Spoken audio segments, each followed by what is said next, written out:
네, 2월 1일 수요 기도에 오신 우리 성도님들 환영하고 축복합니다. 우리 좌우에 있는 분들 한번 인사할까요? 반갑습니다. 잘 오셨습니다. 네, 오늘 2월 1일 2월 달의 첫날입니다. 우리 1월 1일 새해를 시작하면서 복 많이 받으세요 인사하고 또 자기 자신을 향해서 열심히 살아보겠다 다짐도 했죠. 다행히 또 우리 구정 설날이 있어가지고 다시 한번 새해 복 많이 받으세요. 그리고 열심히 살아보겠노라 다짐을 했었죠. 감사한 것은 또 2월 1일이 되었어요. 그래서 2월 1일도 새 마음으로 다시 우리 자신을 좀 격려하고 또 주변에 있는 분들을 축복하면서 힘차게 또 이 한 달을 또 남은 올 한 해를 살아가면 좋겠습니다. 약 10일 전에 우리는 구정 설명절 연휴를 보냈죠.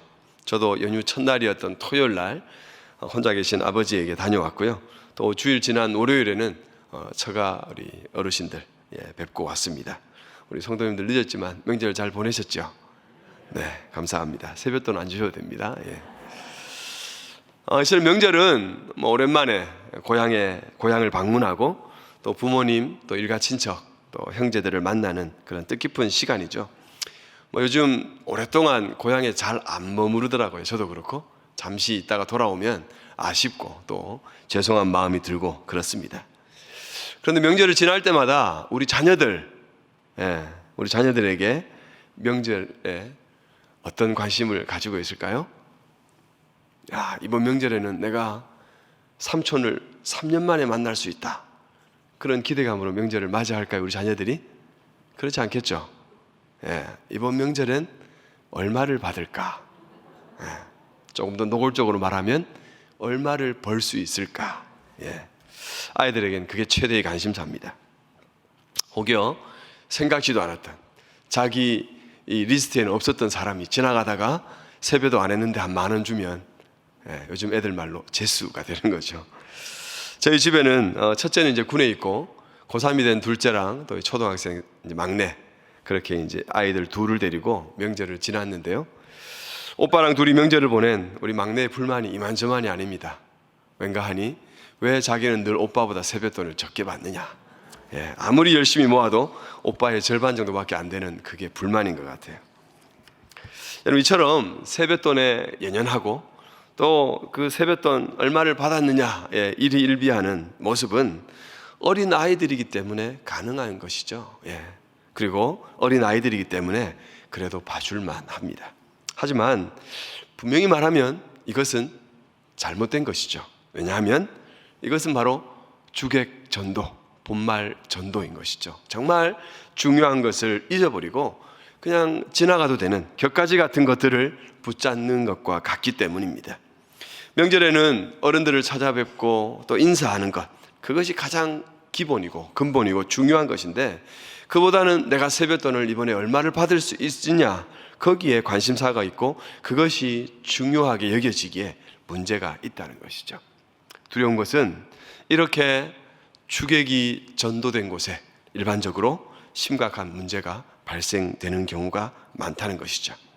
오늘 함께 읽은 고린도전서 13장은요 우리에게 아주 익숙한 본문이죠. 신불신간에 잘 알려진 성경의 말씀들이 있는데 그 중에 대표적인 본문들 중에 하나라고 할 수 있습니다. 저도 중학교 때 이 13장 암송대회 나갔던 기억이 있고요. 또 고등학교 때는 히브리서 11장 암송하고 그랬던 기억이 있는데 상을 받았는지 기억은 안 납니다.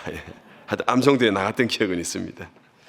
여러분 지금 바울이요 고린도전서 13장에서 사랑을 강조하여 말하고 있는데요. 왜 바울이 갑자기 사랑을 강조해서 가르치고 있습니까? 그것은 바로 고린도 교회 안에 여러 문제가 있는데 그 문제의 원인들이 바로 영적으로 주객이 전도되었기 때문이라는 따끔한 경고인 것이죠. 정작 그들에게 있어야 할 것은 없고 없어도 되는 그것만을 붙잡고 있는 그런 모습에 대한 안타까운 경고인 것입니다. 바울이 고린도 교회가 가진 많은 문제에 대해서 가르치고 또 특별히 그들 가운데 이 문란하다 싶을 정도의 은사 사모에 대해서 말하던 중에 갑작스럽게 사랑에 대해서 언급한 것은 그들 안에 잘못된 순서를 바로잡아 주려는 것이죠. 이제 함께 읽었던 말씀을 잠시 살펴보겠는데요. 우리가 이미 잘 알고 있듯이 고린도 교회에는 아주 수많은 문제들을 가지고 있었습니다. 고린도 교회에 가진 문제들을 하나하나 열거하자면 정말 수도 없이 그렇게 우리 손가락이 모자랄 정도인데요. 그들 가운데는 분쟁, 분파의 문제가 있었고, 음행, 세상 가운데서도 들어본 적이 없는 음행의 문제가 있었고, 세상 법정에 성도를 세우는 일들, 그리고 우상의 재물을 먹는 일, 그리고 우상 숭배하는 것, 또 전통의 문제로 머리에 무언가를 쓰고 기도하느냐, 벗고 기도하느냐의 문제, 그리고 주의 만찬을 먼저 가져다 먹는 일, 그리고 길게 다루고 있는 은사의 문제 등 셀 수 없는 많은 문제들을 가진 교회였습니다. 특별히 고린도 교회 안에 있는 이 은사의 문제와 관련해서 바울은 오늘 본문의 바로 앞인 12장에서 이미 길게 다루어 주었고요. 또 13장이 그치고 나면 14장에서 다시 한번 은사와 관련된 바울의 권면이 이어집니다. 왜냐하면 고린도 교회 성도들에게 1차적인 관심사가 있다면 그것은 신령한 은사였고, 은사에 대한 그들의 사모함이 남달랐기 때문입니다. 이런 가운데 오늘 13장, 우리가 흔히 사랑장이라고 부르는 말씀이 위치하고 있습니다. 좀 전에 우리가 13장 1절부터 7절까지를 함께 읽었는데요. 말씀 읽으면서 여러분들 눈에 들어오는 것 어떤 게 있었습니까? 말씀을 잘 보면요, 우리가 좋아하는 것이 오늘 본문에 다 들어가 있습니다. 우리가 좋아하는 것 어떤 게 있습니까? 여러분 눈에 확 들어오는 것 무엇이었습니까? 1절부터 3절에 집중적으로 소개되고 있는데요. 사람의 방언, 천사의 말, 예언하는 능력, 모든 비밀과 지식을 아는 것, 산을 옮길 만한 모든 믿음, 모든 것으로 구제하고 자기 몸을 불사르게 내어주는 것. 여러분, 우리의 시선을 사로잡지 않습니까? 혹 저에게만 그렇습니까? 수십 년 아주 길게 신앙생활한, 특별히 오늘 이 수요 기도의 자리에 나온 우리에게 너무나도 탐나고 때로는 부러운 것들, 오늘 본문에 소개되고 있다는 것이죠. 이 중에 하나라도 가지고 싶지 않습니까? 오늘 기도하는 가운데 이런 것들이 나에게 주어지면 좋겠다라는 생각 들지는 않습니까? 본문에서 은사나 또 신앙 생활과 관련된 7가지가 나오고 있는데요. 이걸 또 줄여서 요약하면 4가지가 되는데, 방언, 예언, 믿음, 구제입니다. 이미 고린도 교회 안에 많은 이들이 소유하고 있는, 그리고 또 사모하고 있는 은사인 방언이 가장 첫 번째로 나오고 있는데요. 이는 그들 가운데 어쩌면 정말 문제가 되는, 가장 큰 문제가 되는 그것이 바로 방언이었기 때문에 바울이 의도적으로 그렇게 한 것이 아닌가 생각해 봅니다. 그리고 바울이 여러 곳에서 강조하였고, 이제 이어지는 14장에서 강조해서 가르치는 예언이 두 번째로 소개되고 있고요. 그리고 몇 번을 말해도 지나치지 않을 믿음에 관한 것, 그리고 그리스도인의 경건에 있어서 아주 중요한 모습이 되는 구제가 빠져서는 안 되겠죠. 이 4가지 모습들은 신앙인이라면 누구나 나도 그렇게 하고 싶고 그것을 가지고 싶다 간절히 사모하는 것들입니다. 그런데 실상 이것들이 지금 바울에게는요, 그리고 13장에서는 이렇게 우리가 사모하는, 너무나도 좋아 보이는 이것들이 모두 부정적으로 그려지고 있습니다. 그리고 그 결과가 너무나 비참합니다. 그리고 이것이 부정적이고 비참한 결과로 가는 한 가지 조건을 말하고 있는데요. 그것이 바로 사랑이 없으면입니다. 그 좋은 것들이, 그 아름다운 것들이 완전히 비참한 상태로 나아가는 유일한 이유가 있다면 그것은 바로 사랑이 없으면입니다. 아무리 좋은 은사여도 사랑이 없으면 그것은 아무것도 아니라는 것이죠. 아무리 좋은 은사여도, 아름다운 신앙의 경건의 모습이어도 사랑이 없다면 그것을 행하는 자신에게 아무런 유익이 없다는 것입니다. 사람의 방언과 천사의 말은 그야말로 이 땅에서 우리가 들을 수 있는 가장 아름다운 최고의 말들입니다. 사람의 방언은요, 일상적인 언어나 외국어, 그리고 여러 지방 언어를 포함한 그런 의미를 담고 있습니다. 그리고 천사의 말은 예배 중에 영적인 어떤 시간 가운데 성령의 역사를 통해 주어진 신비한 언어로 말할 수 있습니다. 여러분, 이렇게 좋은 말인데요, 이 사람의 방언과 천사의 말이 사랑이 없으면 아무것도 아니라고 말합니다. 심지어 사랑이 없이 행해지는 사람의 방언과 천사의 말, 그것을 바울은 소음으로 규정합니다. 그 화려하고 아름다운 소리가 그저 소리나는 구리, 울리는 꽹과리가 될 뿐이라는 것이죠. 여러분, 이것들은, 소리나는 구리와 울리는 꽹과리는 이방 제사에서 드려지는, 사용되는 악기들인데요, 이것들은 한 가지 음만을 단순하게 반복하는 것으로서 음률이나 가락을 만들지 못합니다. 그래서 우리의 일반적으로 사람들 귀에는 그냥 소음으로 여겨지고, 더군다나 소리가 큰 이것들을 소음으로밖에 여길 수 없는 것이죠. 그런데 지금 바울은 사랑 없이 행해지는 사람의 방언과 천사의 말들, 이 아름다운 언어들, 사랑이 없다면 소음이 된다고 그렇게 규정합니다. 그 누구에게도 유익하지 못한, 그 누구에게도 달갑지 않은 소음일 뿐이라는 것입니다.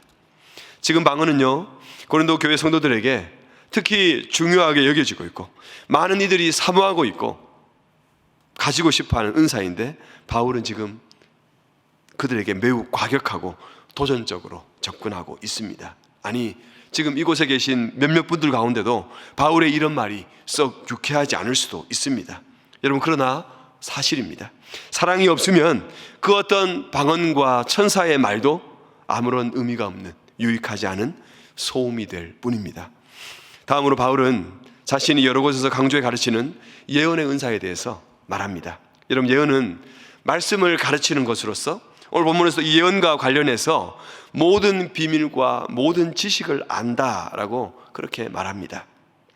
여러분, 방언과 함께 예언은 우리 모두가 사모하는 것 아닙니까? 말씀을 좀 더 잘 알고 싶고, 또 말씀을 누군가에게 잘 가르쳐주고 싶은 마음 우리 가운데 있습니다. 때론 그 마음이 지나쳐서 나 혼자만 이 좋은 말씀을 깨닫고 알고 싶은 그런 마음도 생기는 것이죠. 그런데 이런 예언도, 하나님 말씀을 잘 알고 잘 가르치는 그 예언도, 심지어 모든 비밀과 모든 지식을 아는 예언이라 할지라도 사랑이 없으면 예언을 하는 나 자신이 아무것도 아니라고 말합니다. 설교 준비를 잘 해서 많은 사람들이 감동하고 많은 사람들이 박수치고 감탄하는 설교를 했다 하더라도 그 길로 곧장 버림받을 수 있다는 것이죠. 예언을 하는 나도, 그 말씀을 듣는 그 누구도 전혀 유익하지 못할 수 있다는 것이죠. 뿐만 아니라 산을 옮길 만한 믿음, 모두가 부러워하고 흠모하는 최고의 믿음을 소유한 자라고 하더라도 사랑이 없으면 아무것도 아닌 존재가 된다 말합니다. 3절에서는요, 자신의 모든 것을 내어주는 구제, 특별히 자신의 몸을 불사르게 내어주는 그야말로 최고의 경건의 모습, 그것조차도 사랑이 없으면 아무런 유익이 없다 말합니다. 그야말로 헛된 죽음에 불과하다는 것이죠. 사랑성도 여러분, 방언, 예언, 믿음, 구제, 이 모두는 우리가 그렇게 사모하고 또 다른 누군가가 그것을 가지고 있으면 부러워하는 것입니다. 더군다나 여기서 말하고 있는 이런 것들은 수준 낮은 것이 아니라 최고 수준의 방언과 예언과 믿음과 구제이죠. 우리 신앙생활 평생에 한 번이라도 가지고 싶은 모습입니다. 그런데 바울은 이것들보다 더 중요하고 반드시 앞서서 가져야 하는 것이 있다라고 말합니다. 이처럼 아름다운 은사들을 참되고 진실하게 만드는 것이 있는데, 그것이 바로 사랑이라는 것이죠. 사랑이 있어야만 너희들이 하는 그 방언이 참된 방언이 되고, 사랑이 있어야만 너희들이 하는 그 예언이 바른 예언이 되고, 믿음이 믿음 될 수 있고, 구제가 구제될 수 있다는 것입니다. 그러므로 사랑은 이 모든 은사들의 절대적인 원동력이고 근본적인 동기가 됩니다. 사랑이 없이는 은사의 바른 사용, 그리고 아름다운 결과가 절대적으로 불가능하다는 것이죠. 어떤 화려하고 위대한 은사도 사랑이 없다면 그 결과는 초라할 뿐입니다. 하지만 여전히 우리의 관심은 어디에 있습니까? 고린도 교회 성도들처럼 우리의 관심 또한 많은 사람들이 흠모하고 칭찬하는, 사람들의 눈에 기이하게 보이는 부러움과 존경을 사는 그러한 것들에 우리의 시선을 빼앗기고 우리의 마음을 빼앗긴다는 것입니다. 때로는 사랑이 없는, 사랑이 있든 없든 상관없이 우리에게 이러한 것들이 좀 있으면 좋겠다 원하고, 이러한 것들로 인해 사람들의 이목을 집중시키고 존경과 부러움을 사고 싶은 유혹이 우리 가운데 생기는 것이죠. 결혼식이나 장례식을 이렇게 가면 어쩔 수 없이 다른 교단의 또 교파의 목회자나 성도들을 만나는 경험들을 한 번씩 합니다. 언젠가 제가 장례식장 가서 구세군을 만난 적이 있습니다. 여러분 구세군 잘 아세요? 예, 구세군 하면 성탄절 즈음에 성탄 모금하는 그 정도로만 알고 있는데요. 저도 잘 몰랐었는데 그때 장례식장에 갔다가 여성분들 몇 분이 둘러앉아서 자기들 나름대로 예배인 것 같아요 하는데, 해병대 박수보다 더 강렬하게 박수를 치면서 찬양하는 것을 보고 상당히 인상 깊었습니다. 구세군, 이분들이 군인이 맞구나 싶을 정도로 그렇게 하는 것이 인상적이었는데요. 그리고 한 번은 장례를 인도하는 가운데 다른 교회 목사님이 기도하는 적이 있었습니다. 저는 나름 오늘 제가 목소리 상태가 조금 안 좋은데 아주 이렇게 꾀꼬리 같은 소리로 찬양 인도도 하고 이렇게 장례식 집례를 인도하다가 이제 그분의 기도 순서가 되어서 그분이 앞에 나왔는데요. 그분이 마이크를 잡자마자 갑자기 하나님 아버지 감사합니다 이렇게 한마디 하는데 제가 갑자기 주눅이 들더라고요. 이분이 진짜 목사고 저는 목사가 아닌 것 같은, 그냥 그 한마디에 그냥 확 기가 죽었는데요. 목이 쉬어도 그렇게 쉰 것을 본 적이 없을 정도로 여러분 그런 목소리 혹시 여러분들 중에도 목사님들은 목이 좀 쉬고 걸걸해야 기도도 많이 하는 분 같고 좀 영적으로 좀 깨어있는 분 같은 그런 느낌을 가진 분 있을 줄 모르겠습니다. 여러분 우리가 신앙생활 하면서요, 우리를 잘 돌아보면 우리의 관심은 어디 있는가? 눈에 보이는 것에 있다는 것이죠. 중심이나 근본, 그것보다는 단순히 겉모습이 어떠하냐, 거기에 우리의 생각과 마음을 많이 빼앗긴다는 것이죠. 그러나 여러분 이러한 것들은요, 겉모습에 집착하고 그것이 전부라고 여기지는 모든 것은 고린도 교회 성도들이나 우리들이나 모두 마지막 심판을 기억하지 못한 결과 때문입니다. 마지막을 기억하지 않기 때문에 사랑이 없더라도 그냥 은사만 좀 어떻게 기가 차게 한번 내가 사용하고픈 유혹이 드는 것이죠. 사랑이 없어도 사람들의 마음을 감동만 주면 된다는, 사랑이 먹으리 대수라고 밥 먹여주냐고 생각하면서 불의와 다툼, 시기와 질투로라도 강력한 은사들을 내가 좀 행하고 싶은 유혹을 받는 것이죠. 사람들이 좋아하느냐, 사람들이 감동하느냐, 사람들이 박수를 쳐주느냐, 그것에만 온통 관심이 있는 것이죠. 그러나 하나님의 관심은 그런 것에 있지 않습니다. 하나님의 관심이 있다면 그것은 바로 사랑에 있습니다. 사랑으로 행하는 그것에 우리 하나님은 인정하시고, 사랑의 기인에서 사랑이 원동력이 되어서 행한 그런 은사와 사역들 하나님은 받으시는 것입니다. 바로 이러한 것을 하나님께서는 잘했다 칭찬해 주시는 것이죠. 마태복음 7장에 보면 하나님께서 심판하시는 장면이 나오는데요, 하나님께서 내가 너희를 도무지 알지 못하니 불법을 행하는 자들아 내게서 떠나가라고 책망하시는 자들이 있는데요, 여러분 그들이 가진 공통적인 특징이 뭔지 압니까? 하나같이 화려하고 위대한 일들을 행했다는 것입니다. 주의 이름으로 선지자 노릇하고 귀신 쫓아내고 주의 이름으로 우리가 많은 권능을 행하지 아니하였나이까, 그들이 하나님 앞에 항변하는 것을 봅니다. 사랑하는 성도 여러분, 우리는 우리 눈에 어떻게 보이느냐, 그리고 사람들이 어떻게 보느냐, 거기에 집중합니다. 그러나 하나님은 그것과 달리 우리의 중심을 보시고 우리 안에 진실한 열매를 보기 원합니다. 그렇게 지금 바울은 사랑 없이 행하고 있는 은사의 허무함, 때로는 무시무시한 그 결과를 경고하고 있는 것이죠. 은사만을 사모하고 은사 때문에 싸우는 그들에게 사랑이 없이는 그 어떤 은사도 아무것도 아니며 아무런 유익이 없다고 준엄한 심판의 메시지를 주고 있는 것입니다.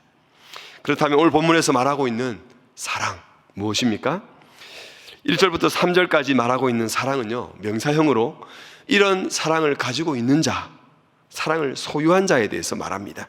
그야말로 사랑을 가진 자가 방언하는 것이고, 사랑을 가진 자가 예언하는 것이고, 그가 믿음을 구제를 하는 것이죠.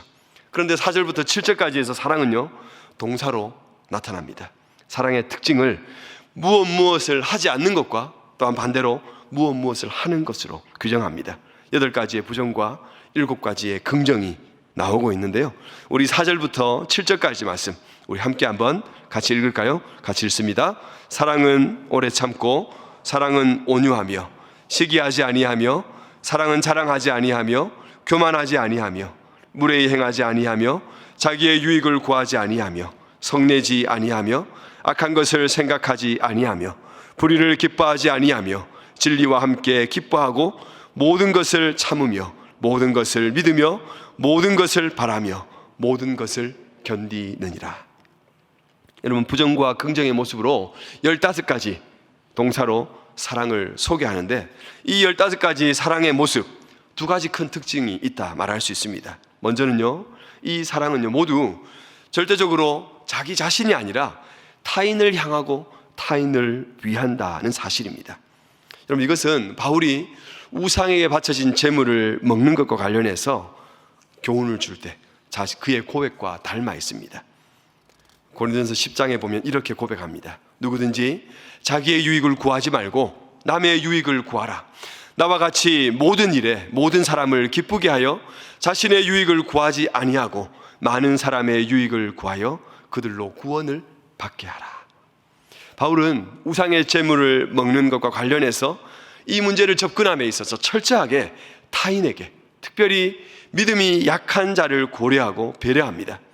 동일하게 이제 바울은 은사를 사용함에 있어서도 다른 사람을 위하고 그들의 유익을 구할 것을 말씀합니다. 지금 바울이 볼 때 고린도 교회 안의 문제점, 그 문제의 중심에는 바로 자기 중심, 자기만을 위하는 이기적인 마음이 있다는 것이죠. 그들이 그렇게 방언을 사모하는 것도, 온갖 화려한 은사를 소유하고 행하기를 원하는 이유가 결국은 자기를 위하기 때문이라는 것이죠. 그렇게 이러한 자기 중심적인 이유로 은사를 구하고 있기에, 서로 비교하고 있기에 그들 가운데 문제가 발생하였다는 것입니다.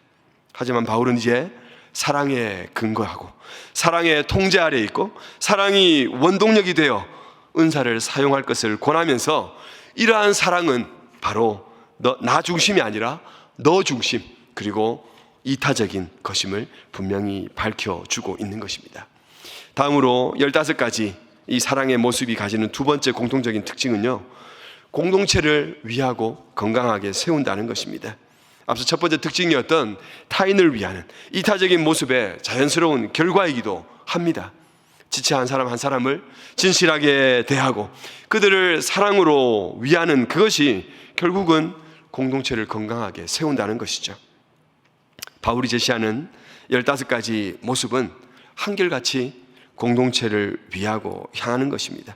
그저 사랑하는 공동체를 위해 기꺼이 그렇게 할 수 있고 그렇게 하지 않을 수 있다는 것이죠. 여러분, 반대로 시기하는 것, 자랑하는 것, 교만하고 성내는 것, 보복하기 위해 악을 생각하는 것, 불의를 행하는 것, 이 모든 것들은 공동체를 깨트리는 것이죠. 제 아무리 건강한 공동체도 이러한 것들이 하나둘 자리 잡기 시작하면 속절없이 무너질 수밖에 없습니다. 하지만 반대로 제 아무리 문제가 많은 공동체도 서로 오래 참고 온유하고 진리와 함께 기뻐하고 모든 것을 참고 모든 것을 믿고 모든 것을 바라고 견딘다면 금세 건강을 회복하고 아름다운 공동체로 우뚝 설 수 있다는 것입니다. 그렇게 지금 바울은 은사 사모와 은사를 사용함에 있어서 지극히 개인적이고 이기적인 자기만을 했던 그런 자들에게 이제는 타인을 위해 이타적으로 그리고 공동체적으로 사모하고 사용할 것을 권하고 있는 것입니다. 그것만이 내가 살고 너가 살고 우리 공동체가 사는 길이기 때문입니다. 사랑하는 성도 여러분, 사람들은 당장 눈에 보이는 것에 관심을 잘 두지 않습니다. 결코 그런 것에 우선권을 두지 않습니다. 지금 눈에 잘 보이는 것, 지금 사람들의 이목을 끌만한 그러한 것에 언제나 우선권을 둡니다. 앞서 말씀드렸던 설명절에 인사하고 세배하는 것보다 내가 얼마를 받을 수 있는가에 관심을 가지는 아이들의 모습과 닮아 있는 것이죠. 여러분, 그러나 지금 당장 눈앞에 보이는 사람들의 이목을 끌 수 있는 것에만 치중하고 그것이 전부가 된다면 그 결과는 비참할 뿐입니다. 왜냐하면 우리 하나님은 중심을 보시는 분으로서 우리의 중심을 따라 심판하시는 분이기 때문입니다. 여러분, 만일 겉모습이 전부이고 그것이 절대적인 기준이라면 누가복음 18장에 너무나도 당당했던 바리새인의 기도, 그 기도가 하나님께 인정받았을 것입니다. 하지만 중심을 보시는, 중심이 유일한 판단 기준이기에 그 바리새인의 기도가 아니라 하늘을 쳐다보지도 못하고 가슴을 치면서 나를 불쌍히 여기소서, 나는 죄인으로소이다 라고 고백하는 세리의 기도가 하나님께 옳다 인정받고 의롭다 인정함을 받은 것이죠. 동일하게요, 겉모습을 따르자면 부자의 많은 헌금이 하나님 앞에 많이 드려진 칭찬과 감탄을 자아내는 헌금이 될 수 있지만, 그러나 하나님은 중심을 보시기에 과부의 2렙돈, 그것이 아름답고 받으실 만한 헌금이 되었던 것입니다. 사랑하는 성도 여러분, 이처럼 판단 기준이 겉모습이냐 중심이냐 엄청난 차이를 가져옵니다. 오늘 본문에서도 겉모습을 따라 판단하는 것이 전부라면 사랑이 없어도 위대한 은사를 행하면 끝입니다. 그러나 하나님은 중심을 보시기에 그렇지 않다는 것이죠. 비록 타인을 향해 참지 못하고 시기하고 성내고 자랑하고 교만하고 무례히 행하더라도 그저 겉으로 드러나는 천사의 말을 하고 모든 지식을 뽐내는 예언을 하고 산을 옮길 만한 능력 충만한 믿음을 가지고 자신의 소유를 내어주는 구제를 한다면 당연히 그것을 최고로 여길 수 있다는 것이죠. 이것만 해도 충분하다고 여길 것이고, 나니까 하는 거지 아무나 이렇게 할 수 없다, 그렇게 스스로를 자조할 것입니다. 그러나 성도 여러분, 하나님의 판단 기준이, 심판의 기준이 겉모습이 아니라 중심이라는 것 기억하십시오. 결코 그렇게 될 수 없습니다. 하나님께서 우리의 중심을 판단의 기준으로 삼고 사랑을 절대적인 기준으로 삼기에 우리는 겉모습에, 헛된 것에 치중할 수 없는 것입니다. 그러므로 우리는 이제 결단해야 하는데요, 계속해서 겉모습에 취해서 화려한 것들에 우리의 시선을 두고 그것들을 추구하고 그러한 것들에 박수치고 좋아하고 만족할 것인가, 아니면 중심을 보시는 하나님 앞에서 철저히 사랑의 근거에서 타인을 위하고 공동체를 위하는 진실한 삶과 사역으로 나아갈 것인가 결단해야 하는 것입니다. 오늘 새벽기도에 나와서 큐티책을 펴는데 정말 짧은 글이지만 눈에 들어오는 글이 있었습니다. 그리고 준비한 설교와 너무나도 맥을 같이 해서 오늘 함께 읽으면 좋겠다 그렇게 생각했는데요, 앞에 화면에 나오는 우리 말씀, 우리 교구 아우구스티누스의 글을 우리 같이 한번 읽도록 하겠습니다. 같이 읽겠습니다. 인간은 그가 알고 있는 것에 의해서가 아니라 그가 사랑하는 것에 의해 평가되어야 한다. 오로지 사랑만이 인간을 인간답게 만든다.